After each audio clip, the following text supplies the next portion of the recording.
Bismillahirrahmanirrahim. Assalamu alaikum everyone. I hope you all are doing well. In this lecture, we are going to learn about the gerontology. What is gerontology? Gerontology is the study of old age and the process of aging. Aging is the process of becoming older.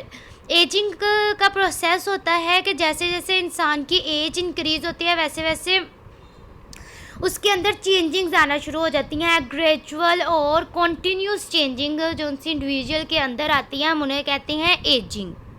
और gerontology एक field है जो study करती है ageing को और old age को. और ऐसे रिसर्चर्स जो एजिंग पे वर्क करते हैं, एजिंग पे स्टडी करते हैं, उन्हें कहते हैं जेरोंटोलॉजिस्ट. The field of gerontology is quite broad and involves many different aspects related to aging. Aging से related जितनी भी क्वेश्चंस है, जितनी भी प्रॉब्लम्स है, उनका सलूशन है जो सा वो जेरोंटोलॉजी में स्टडी किया जाता है. जेरोंटोलॉजिस्ट स्टडी करते हैं, रिसर्च करते हैं उन पे कि एजिंग है क्या ये एक स्पेसिफिक एज पे स्टार्ट होती है, क्या उसी एज पे हर किसी की एजिंग स्टार्ट हो जाती है, और ये क्यों होती है, किस लिए होती है, क्या ये ज़रूरी होती है, क्या ये जल्दी जिसको हो जाए भी ये क्या कोई डिजीज़ होती है. ये सब कुछ, ये सब क्वेश्चंस के आंसर्स हैं जेरोंटोलॉजिस्ट देते हैं जेरोंटोलॉजी के through. It can focus on a physical changes, mental changes as well as social changes associated with aging. जैसे जैसे इंसान बड़ा होता है, अब अडल्टहुड से आकर उस एजिंग का प्रोसेस स्टार्ट होना शुरू हो जाता है. बल्कि जब इंसान पैदा होता है तब से ही एजिंग का प्रोसेस स्टार्ट हुआ होता है कि ग्रेजुअल चेंजेस और कॉन्टीन्यूस चेंजिंग्स आ रहे होते हैं इंडिविजुअल के अंदर.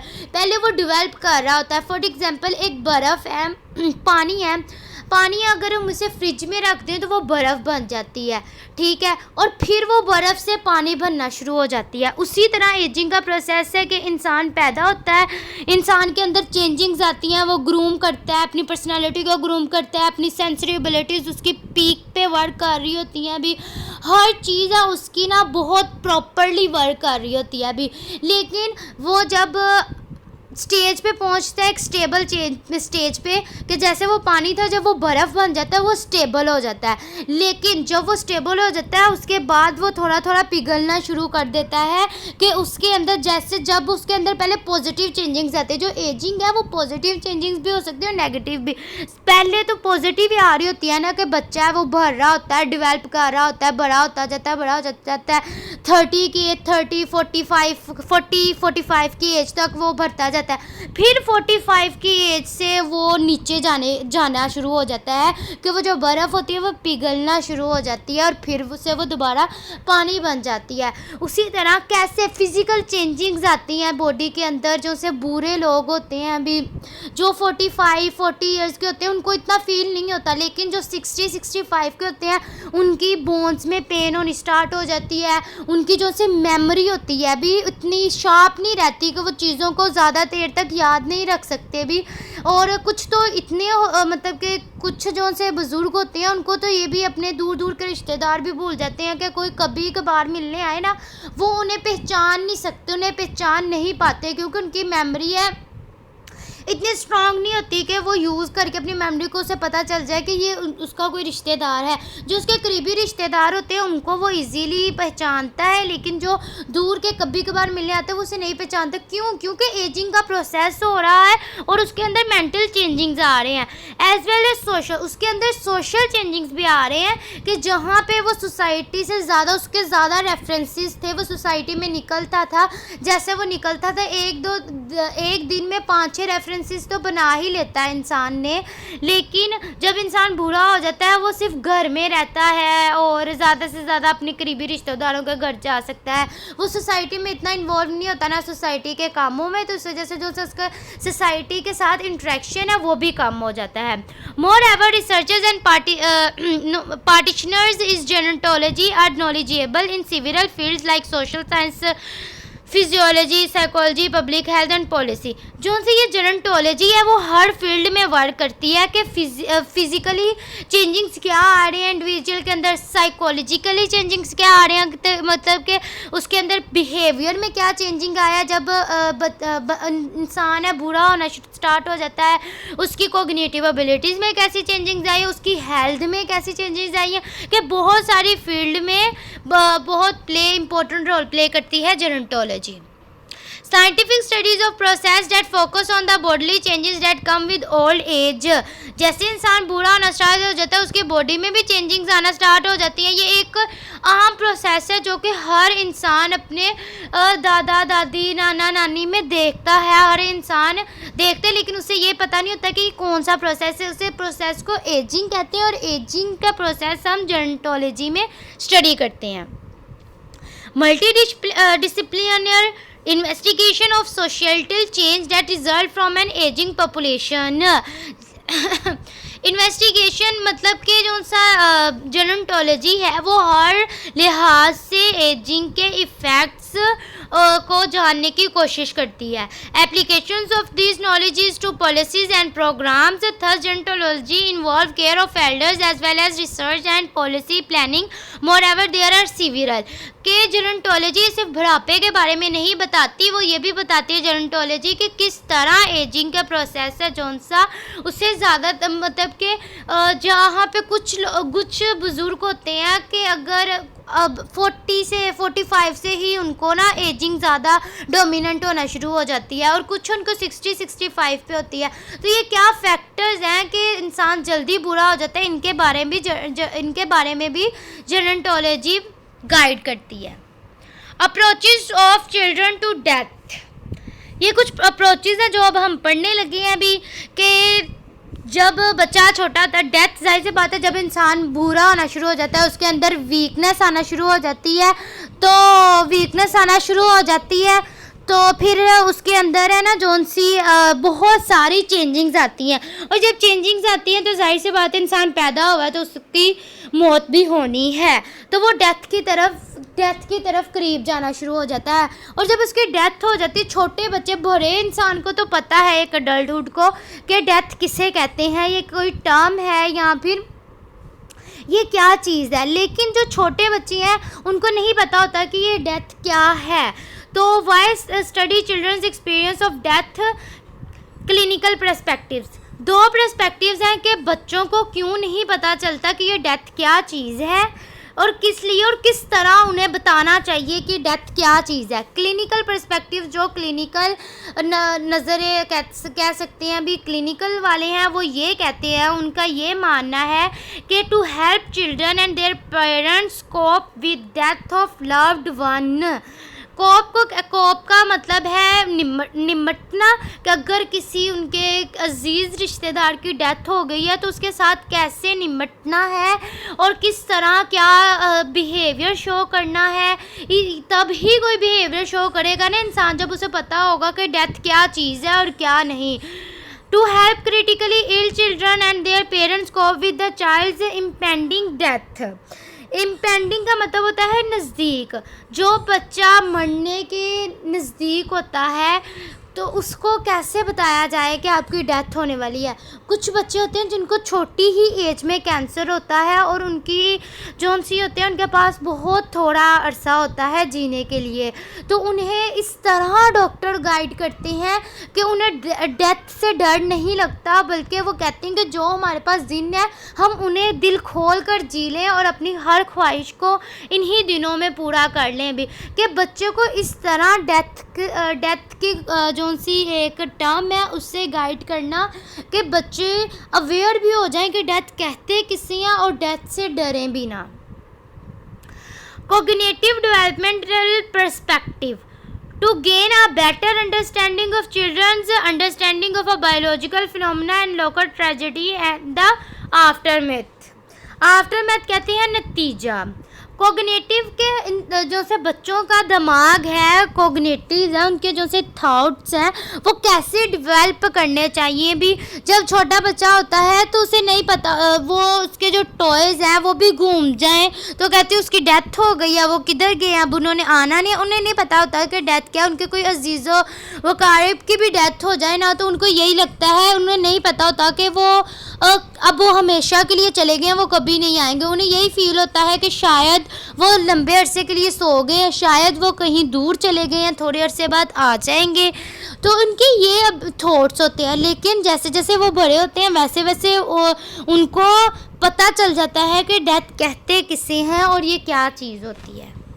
Concept of death by age, जैसे जैसे इंसान बड़ा होता है वैसे वैसे उसके जो उनसे डेथ के बारे में जो उसने एक कॉन्सेप्ट बनाया होता है वो चेंज होता जाता है। The concept of death from child perspective is very different from an adult understanding of death. जो सब एक बड़ा इंसान समझता है डेथ के बारे में वो छोटा इंसान नहीं समझता, छोटा बच्चा नहीं समझता।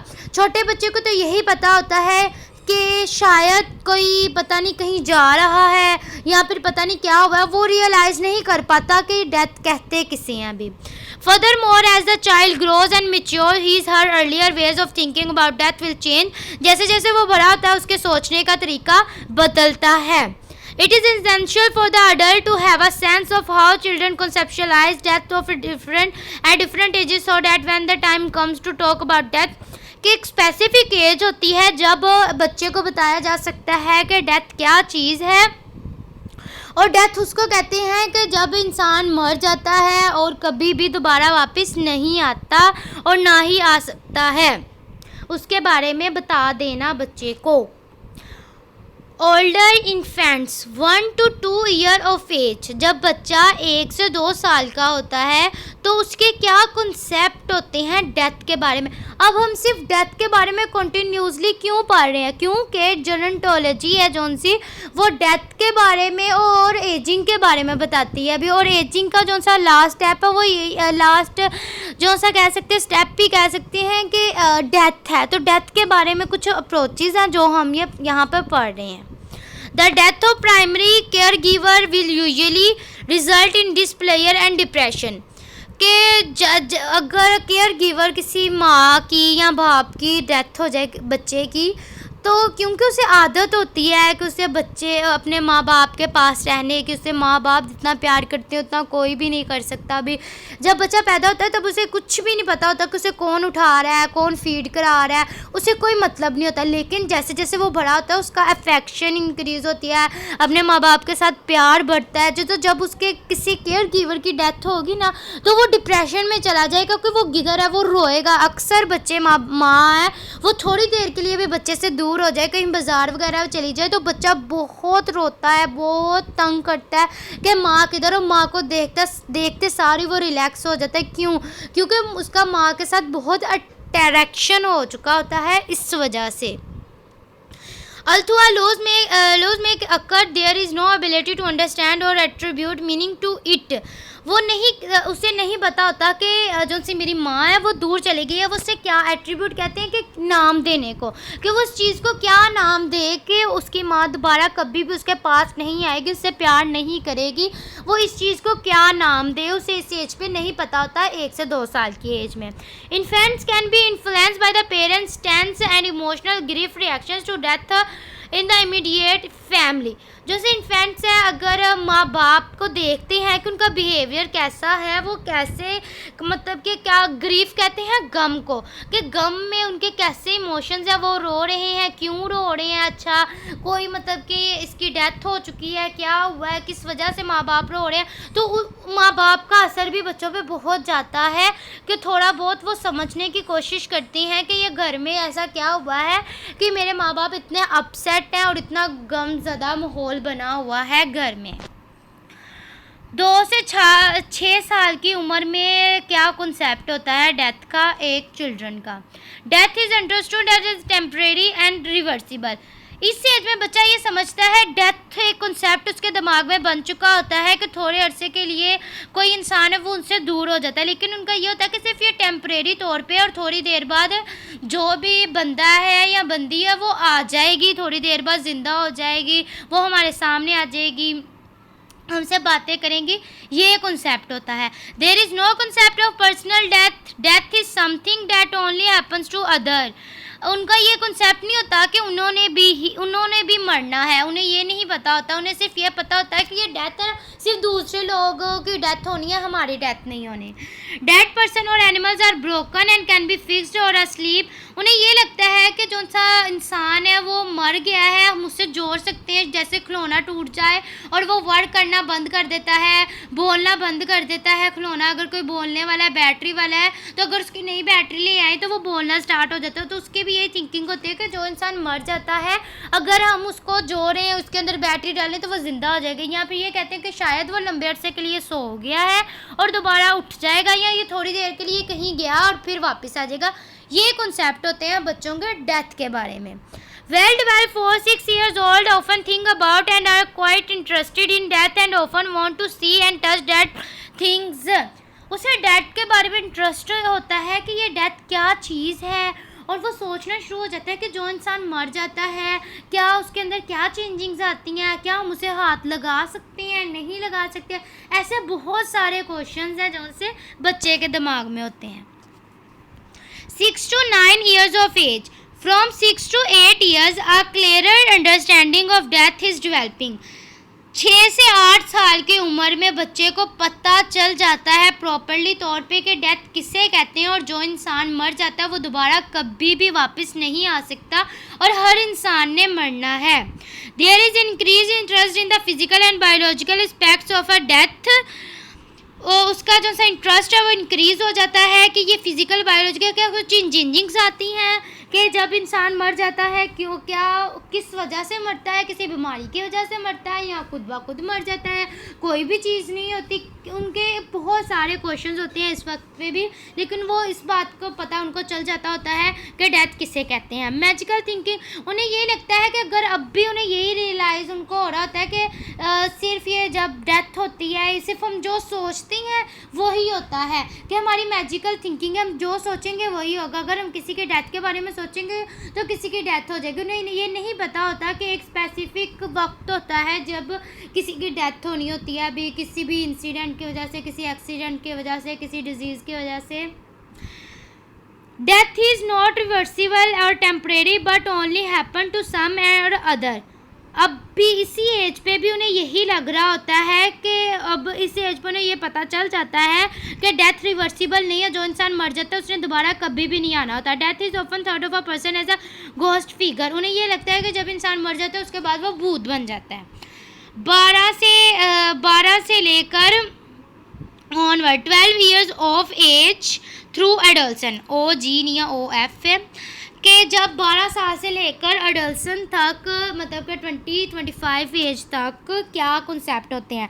Death is now viewed abstractly and subjectively, कि इस वक्त पर वो मैच्योर हो चुके होते हैं, उन्हें अच्छी तरीके से पता होता है कि डेथ का एक स्पेसिफिक वक्त होता है और ये कुदरती नेचुरली एक फिनोमिना है, और जब किसी की मौत आती है तो तब वो मर जाता है।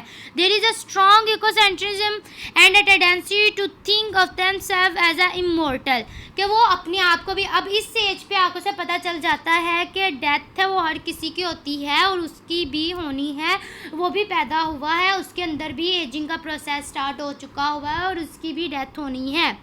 Subjective correctly develop what is the meaning of life.